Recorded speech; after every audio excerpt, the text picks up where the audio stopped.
जय हिंद। आज हम लोग स्टार्ट कर रहे हैं कोर्स स्ट्रक्चर क्लास 11 का। ठीक है, कोर्स स्ट्रक्चर एक्चुअली ये बताता है कि हमको उस क्लास के सब्जेक्ट्स में हम लोग को क्या पढ़ना है, कितने यूनिट्स है, कितना चैप्टर्स पढ़ना है। ठीक है, तो ये तो सबसे पहले से भी पता है कि टोटल मार्क्स जो होता है 100 मार्क्स का होता है। फिजिक्स टोटल मार्क्स 100 का है। ठीक है, इसमें थ्योरी 70 एंड प्रैक्टिकल 30। ठीक है, 70 मार्क्स का थ्योरी है और 30 मार्क्स का प्रैक्टिकल है। तो जो थ्योरी आप लोग जो बुक देखेंगे 11 क्लास का फिजिक्स का जो बुक देखेंगे उसमें यूनिट वाइज मार्क्स डिस्ट्रीब्यूशन है, वेटेज दिया हुआ है, यूनिट वाइज वेटेज दिया हुआ है। लेकिन उस वेटेज को एक्चुअली जो 11 का एग्ज़ाम होता है वो स्कूल अपने हिसाब से लेते हैं। स्कूल अपने जो इंटरनल एग्ज़ाम होता है मतलब 70 मार्क्स का, तो स्कूल अपने हिसाब से क्वेश्चंस को सेट करते हैं, इसलिए उस वेटेज को फॉलो नहीं किया जाता है। लेकिन 70 मार्क्स का थ्योरी पेपर रहता है, प्रैक्टिकल 30 मार्क्स का रहता है। ठीक है, तो ये टोटल जो फिजिक्स है हम लोग को टोटल 10 यूनिट्स में बांटा गया है। ठीक है, यूनिट 1 यूनिट फर्स्ट है physical world and measurement. Physical world and measurements.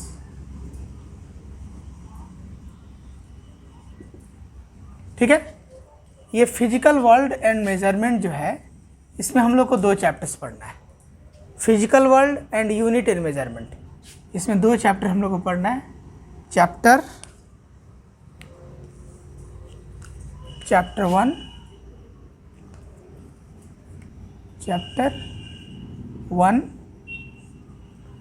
Physical world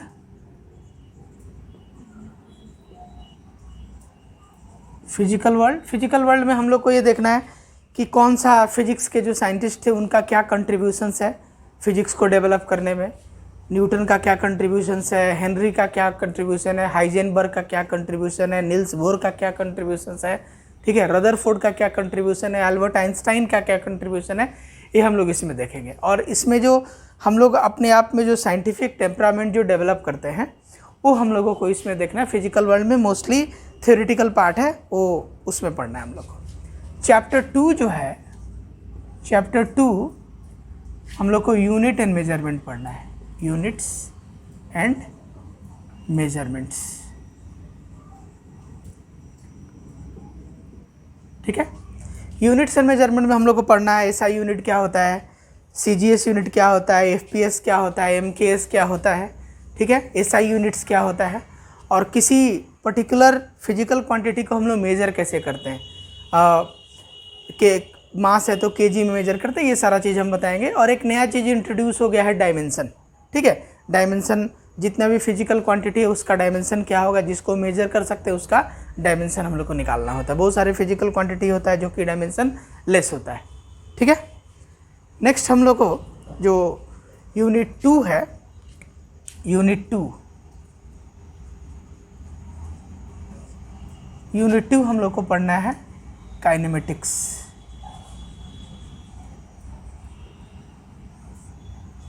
ठीक है, काइनेमेटिक्स में हम लोग को ऐसे बुक्स में तुम्हारा 2 ही चैप्टर्स दिया है, लेकिन मेरे हिसाब से इसको 3 चैप्टर में हम स्प्लिट करेंगे। क्या है, chapter 1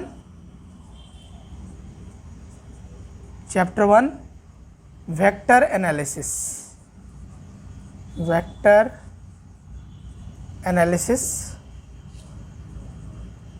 chapter 2 motion in 1 dimension. Motion in 1 dimension. फिर है chapter 3 motion in 2 dimension. Motion in 2 dimension. ठीक है, मोशन इन वन डायमेंशन, इसको हम लोग स्ट्रेट लाइन मोशन बोलते हैं, straight line motion, straight line motion.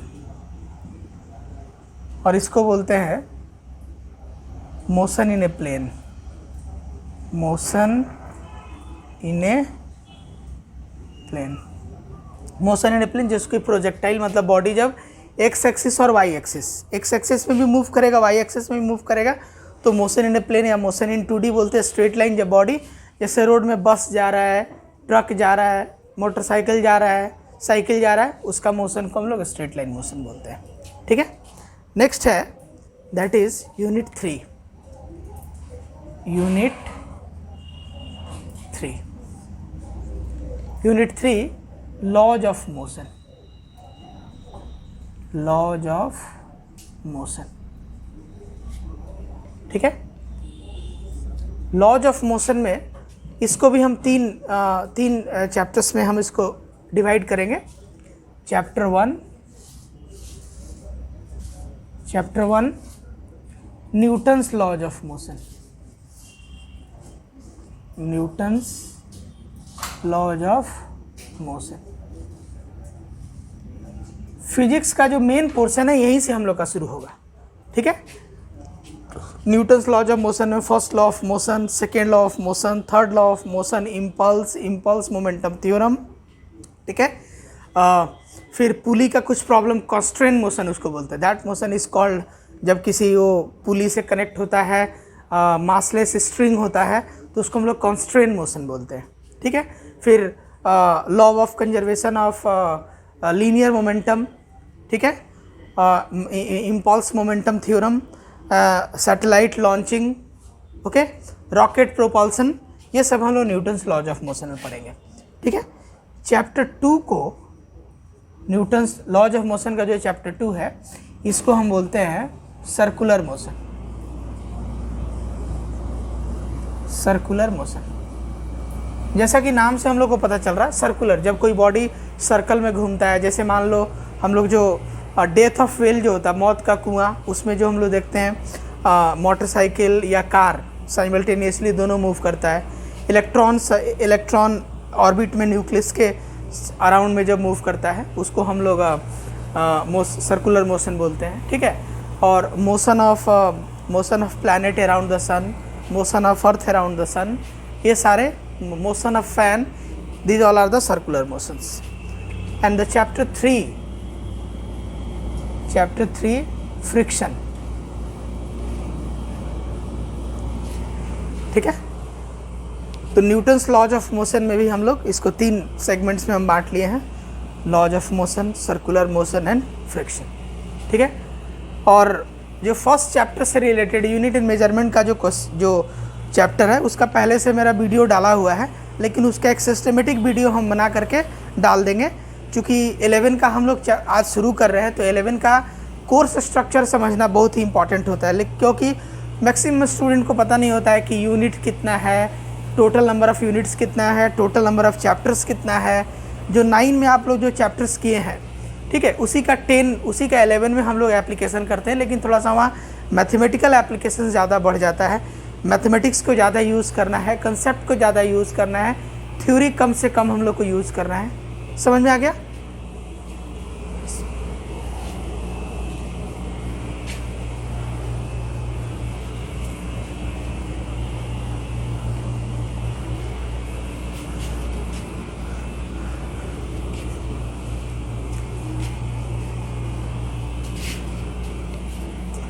Next is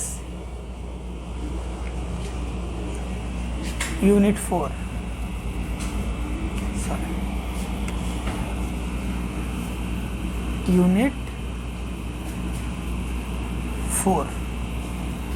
unit 4 work, energy and power. ये यूनिट 4 भी है और इसमें चैप्टर एक ही चैप्टर है, work, energy and power. Work, energy और पावर जो है ये 9 क्लास में भी पढ़े, लेकिन 9 क्लास में बहुत ही लिमिटेड हम लोग पढ़े हैं, लिमिटेड एप्लीकेशंस है। लेकिन यूनिट 4 में जो हम लोग वर्क, एनर्जी एंड पावर पढ़ रहे हैं, इसको थोड़ा सा ज़्यादा डेप्थ में पढ़ना है, ठीक है। और इसका बहुत सारा चीज़ हम लोग को 12 में भी अप्लाई करना है, ठीक है। जैसे पावर का बात करेंगे तो एक इलेक्ट्रिकल पावर होता है, एक मैकेनिकल पावर होता है। तो इलेक्ट्रिकल पावर का अलग इक्वेशन होता है और मैकेनिकल पावर का अलग इक्वेशन होता है। समझ में आया बात, ठीक है। फिर यूनिट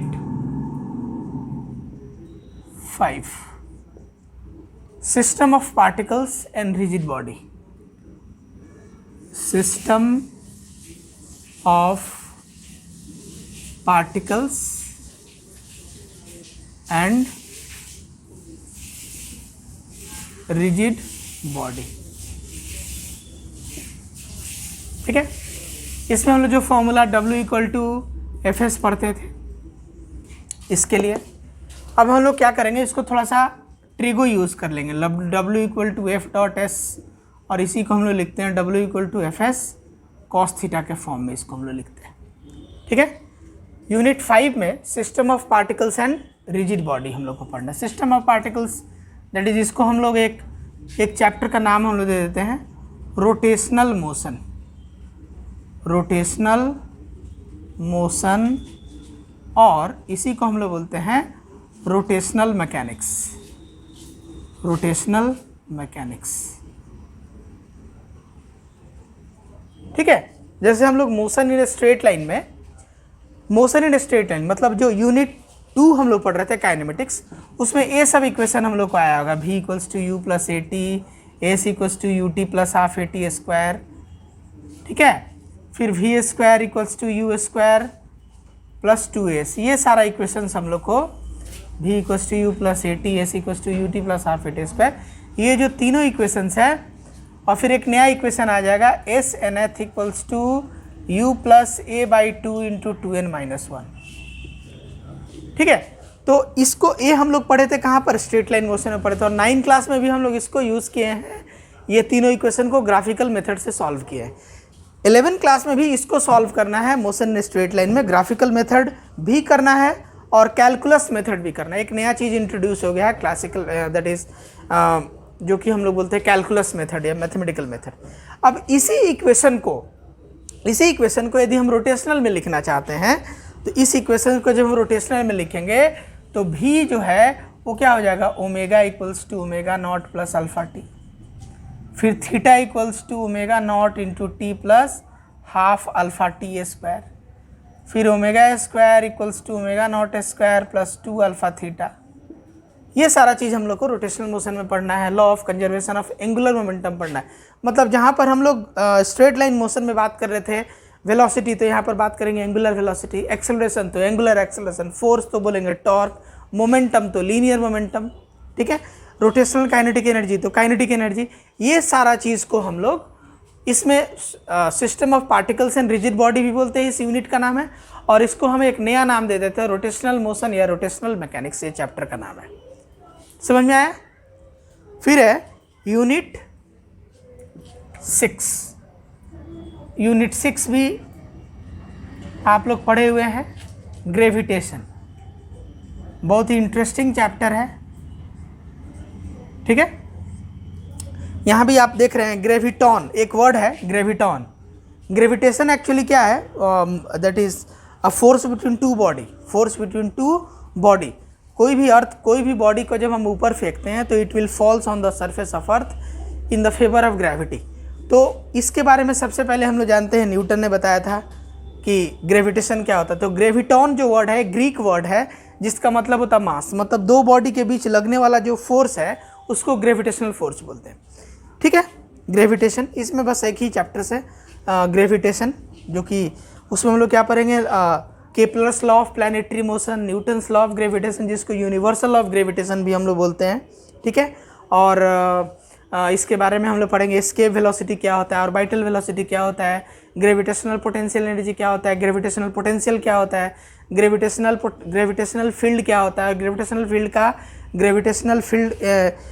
ग्रेविटेशनल पोटेंशियल ग्रेडियंट के साथ इसका क्या रिलेशन है, सैटेलाइट को कैसे लॉन्च करते हैं, रिमोट सेंसिंग सैटेलाइट्स क्या है, ठीक है। और जियो स्टेशनरी सैटेलाइट क्या होता है, इनर्शियल मास क्या होता है, नॉन इनर्शियल मासेस क्या होते हैं, ऑल हैव टू डिस्कस, ये सारे चैप्टर सभी चीज़ को हम लोग स्टडी करेंगे, that is the gravitation chapters में हम लोग, ठीक है। Next is moving towards unit 7। Unit 7 जो हम लोग को पढ़ना है that is properties of bulk matter. Properties of bulk matter. Properties of bulk matter को हम 3 चैप्टर्स में डिवाइड किए हैं, ठीक है। Chapter 1 mechanical property of solid. Mechanical properties of solids, ठीक है। चैप्टर 2 जो है mechanical properties of fluid. Fluid को जानते हैं, फ्लूइड वो होता है जो फ्लो कर सकता है, लिक्विड और गैस को हम लोग बोलते हैं। तो इसमें हम लोग पढ़ेंगे विस्कोसिटी, पढ़ेंगे विस्कोसिटी, फिर पढ़ेंगे हम लोग सरफेस टेंशन, ठीक है। बहुत इंटरेस्टिंग ये टॉपिक्स हैं। सरफेस टेंशन हम लोग देखते हैं, जो पानी, जो वाटर का सरफेस होता है उस पर देखते हैं हम लोग मस्कीटो जाकर के बैठ जाता है, ठीक है।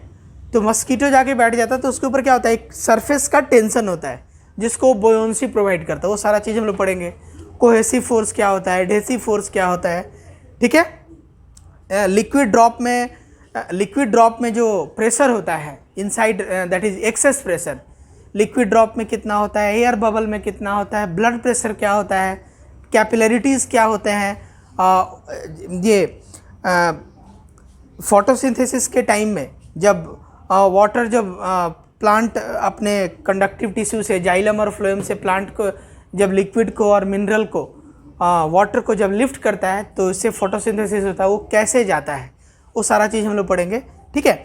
विक जो होता है ना, जैसे हम लोग जो घर में जो दीपक जलाते हैं, तो दीपक हम लोग जब जलाते हैं तो दीपक जलाते समय जब हम लोग उसमें जो कॉटन यूज़ करते हैं तो कॉटन भी एक कैपिलरी ट्यूब की तरह काम करता है, और वो उसमें घी को या सरसों तेल को या जो भी हम लोग तेल फ्यूल यूज़ करते हैं उसको ऊपर की तरफ लिफ्ट करता है, और ऑक्सीजन के प्रेजेंस में उसको क्या करता है, उसको बर्न कराता है, उसको जलाने में हेल्प करता है। ऑक्सीजन खुद जलता नहीं है, ऐसा हम लोग जानते हैं कि वो कंबसन का सपोर्टर है, वो खुद जलता नहीं है, ठीक है।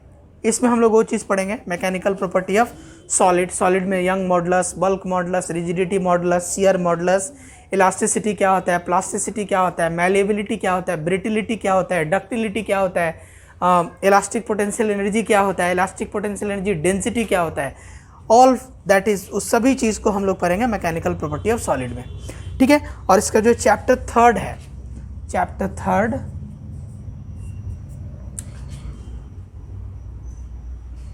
थर्मल प्रॉपर्टीज ऑफ मैटर, इसको हम लोग बोलते हैं थर्मल प्रॉपर्टीज ऑफ मैटर, ठीक है। चैप्टर 3 में हम लोग को पढ़ना है thermal properties of matter, clear है।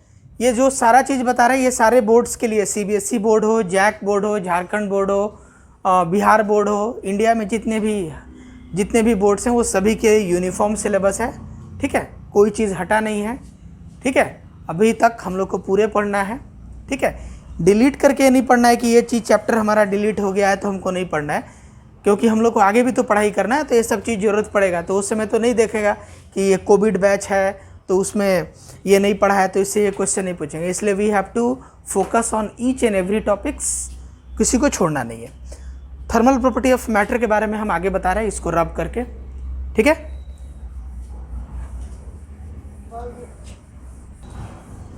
करो,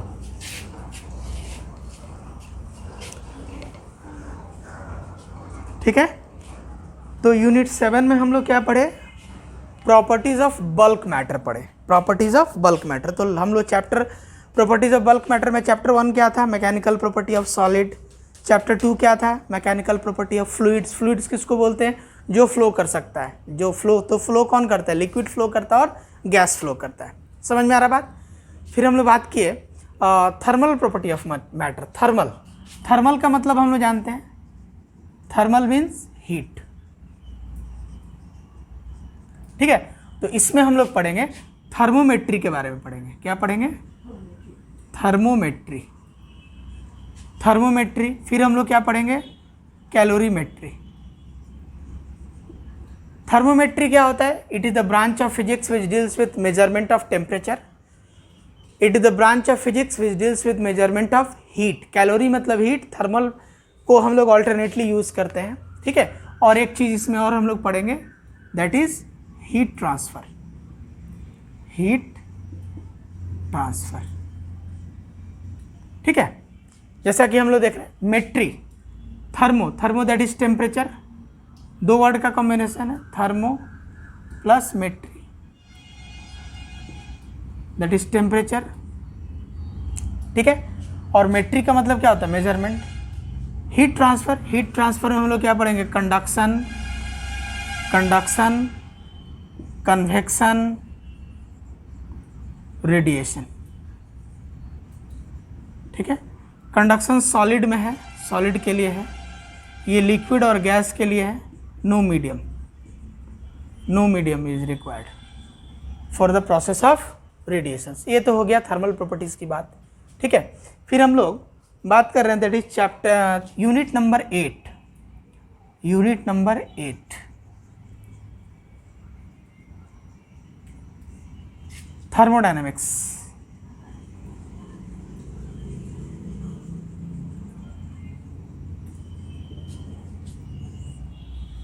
थर्मोडायनेमिक्स, थर्मोडायनेमिक्स हम लोग का क्या करना है, फर्स्ट लॉ ऑफ थर्मोडायनेमिक्स पढ़ना है। First law, second law, heat engine, Carnot cycle, Carnot theorem, refrigerator, heat engine, heat pump, ठीक है। ये सारा चीज़ हम लोग को थर्मोडायनेमिक्स में पढ़ना है। और ये केमिस्ट्री में भी पोर्शन पढ़ना है। हीट, ओपन सिस्टम क्या होता है, क्लोज सिस्टम क्या होता है, आइसोलेटेड सिस्टम क्या होते हैं, ठीक है। और जीरोथ लॉ ऑफ थर्मोडायनेमिक्स क्या होता है, ये सारा चीज़ हम लोग को पढ़ना है। फिर उसको हम लोग कोरिलेट करना है कंजर्वेशन ऑफ एनर्जी के साथ, उसको कोरिलेट करना है, ठीक है। फिर है unit 9, kinetic theory of gases, kinetic theory of gases, इसको शॉर्ट में हम KTG भी बोलते हैं, काइनेटिक थ्योरी ऑफ गैसेस। थोड़ा के को अच्छे से लिखते हैं, काइनेटिक थ्योरी ऑफ गैसेस। ये यूनिट 9 हो गया। और काइनेटिक थ्योरी में हमको क्या पढ़ना है, आइडियल गैस क्या होता है, रियल गैस क्या होता है, गैस लॉ क्या होता है। गैस लॉ में हम लोग पढ़ेंगे Boyle's law, Charles law, Avogadro's law. फिर बॉयल्स लॉ और चार्ल्स लॉ को मिला देंगे, फिर Boyle's law, Charles law, Avogadro's law को मिला देंगे तो हम लोग को मिलेगा ideal gas equation of state मिलेगा। फिर assumptions of kinetic theory of gases, kinetic theory को हम लोग कैसे मान सकते हैं कि किसी कंटेनर में जब गैस रखा गया है तो गैस के मॉलिक्यूल किस तरह से कोलाइड होते हैं, फिर कंटेनर के वॉल के साथ किस तरह कोलिजन होता है, और प्रेशर किस तरह से एक्सर्ट करते हैं, जिसको हम लोग प्रेशर को लिखते हैं P = 1/3 रो VRMS²। ये हम लोग का प्रेशर का इक्वेशंस आता है, ठीक है। बहुत सारा चीज़ आएगा, मोस्ट प्रोबेबल वेलोसिटी क्या होता है, डिग्री ऑफ फ्रीडम क्या होता है, ठीक है। ये सारा चीज़ बात करेंगे। फिर हम लोग का है unit 10, unit 10 oscillations and waves, ठीक है। तो इसको हम 2 चैप्टर्स में बांट देंगे। चैप्टर 1 ऑसिलेशन, ऑसिलेशंस में हम लोग को पढ़ना है SHM, SHM that is simple harmonic motion, simple harmonic motion. और चैप्टर 2 में हम लोग को पढ़ना है, स्पेशली हम लोग को साउंड वेव पढ़ना है, ठीक है। तो साउंड का बहुत सारा कैरेक्टर लाइट के वेव के साथ बहुत सारा चीज़ों मैच करता है, ठीक है। तो साउंड वेव हम लोग को पढ़ना है, ठीक है, और ऑसिलेशंस। इस तरह से हम लोग का ये टोटल 10 यूनिट्स हुआ, उसका हम बारे में डिस्कस किए और थोड़ा सा बात करेंगे इसके बारे में। देखिए नॉर्मली क्लास 11 में जो हम लोग को फिजिक्स पढ़ना है, ठीक है, उसमें हम लोग को मान के चलिए, देखिए 11 का फिजिक्स में और 12 का फिजिक्स में ज़्यादा डिफरेंसेस है। क्या डिफरेंसेस है? 11 का फिजिक्स में जो चीज़ हम लोग को बहुत सारा चीज़ दिखता है, जैसे हम लोग बोल रहे हैं कि एक बॉडी मूव कर रहा है, रोड में कार जा रहा है, ठीक है, एक कोई बॉडी को ऊपर फेंका गया तो नीचे आ रहा है, ये सारा चीज़ हम लोग विजुअलाइज कर सकते हैं। और इसको एक्सप्लेन करने के लिए हम लोग क्लासिकल मैकेनिक्स, जिसको न्यूटोनियन मैकेनिक्स को यूज़ करके हम लोग एक्सप्लेनेशन देते हैं। लेकिन 12 में जब हम लोग फिजिक्स पढ़ेंगे तो बहुत सारा चीज़ हम लोग को दिखता नहीं है, लेकिन एज्यूम करना है। जैसे मान लो इलेक्ट्रॉन का बात करते हैं, बार बार हम लोग इलेक्ट्रॉन, क्योंकि 12 में हम लोग को सबसे ज़्यादा इलेक्ट्रोमैग्नेटिज्म पढ़ना है, ठीक है। तो इलेक्ट्रोमैग्नेटिज्म में क्या पढ़ना है? इलेक्ट्रॉन के बारे में पढ़ना है। तो आज तक कोई बोल सकता है क्या कि जाओ राम का दुकान पे जाओ और उससे बोलो कि 100 इलेक्ट्रॉन खरीद के लाओ, ठीक है? वो तो हम लोग को दिखता नहीं है। लेकिन हाँ, जब बस हम लोग को उसको एज्यूम करना है, एजम्पशंस करना है कि इलेक्ट्रॉन नेगेटिवली चार्ज होता है, प्रोटॉन पॉजिटिवली चार्ज होता है, न्यूट्रॉन होता है जो चार्जलेस होता है, प्रोटॉन और न्यूट्रॉन सेंट्रली प्लेस न्यूक्लियस में होते हैं और इलेक्ट्रॉन उसके चारों तरफ रिवॉल्व करता है, ठीक है। ये सारा चीज़ हम लोग को 12 में।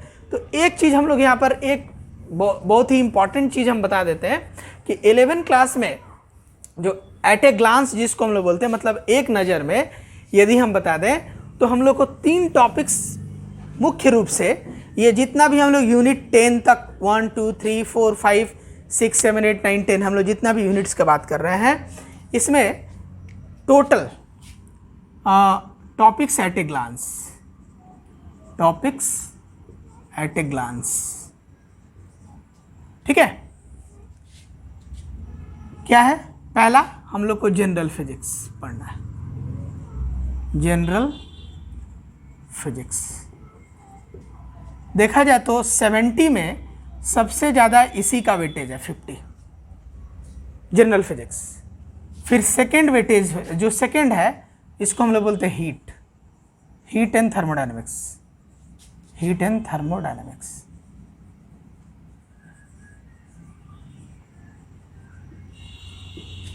इसका वेटेज है 10, ठीक है। और थर्ड जो है जिसको हम लोग बोलते हैं वेव्स, तो वेव्स तो हम लोग को यहाँ साउंड वेव्स पढ़ना है,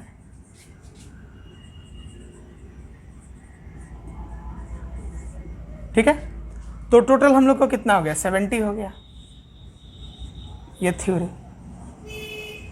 तो पूरा जो यूनिट हम 10 तक बताए हैं, ये तीनों टॉपिक्स से ही, जैसे हम लोग पढ़े physical world and measurement, unit and measurement, kinematics, laws of motion, Newton's laws of motion, work energy and power, system of particles and rigid body, ठीक है, ग्रेविटेशन, ये सारा चीज़, gravitation that is system of particles, gravitation, फिर that is bulk properties of matter, mechanical property of matter, mechanical property of solids, mechanical property of liquids, ठीक है, thermal property of matter, ये सारा चीज़ हम लोग को ये जनरल फिजिक्स में पढ़ना है। लेकिन थर्मल प्रॉपर्टी में जब हम आएंगे, thermometry, calorimetry, heat transfer, thermodynamics, kinetic theory of gases, ये सारा चीज़ ये हीट में हम लोग को पढ़ना है।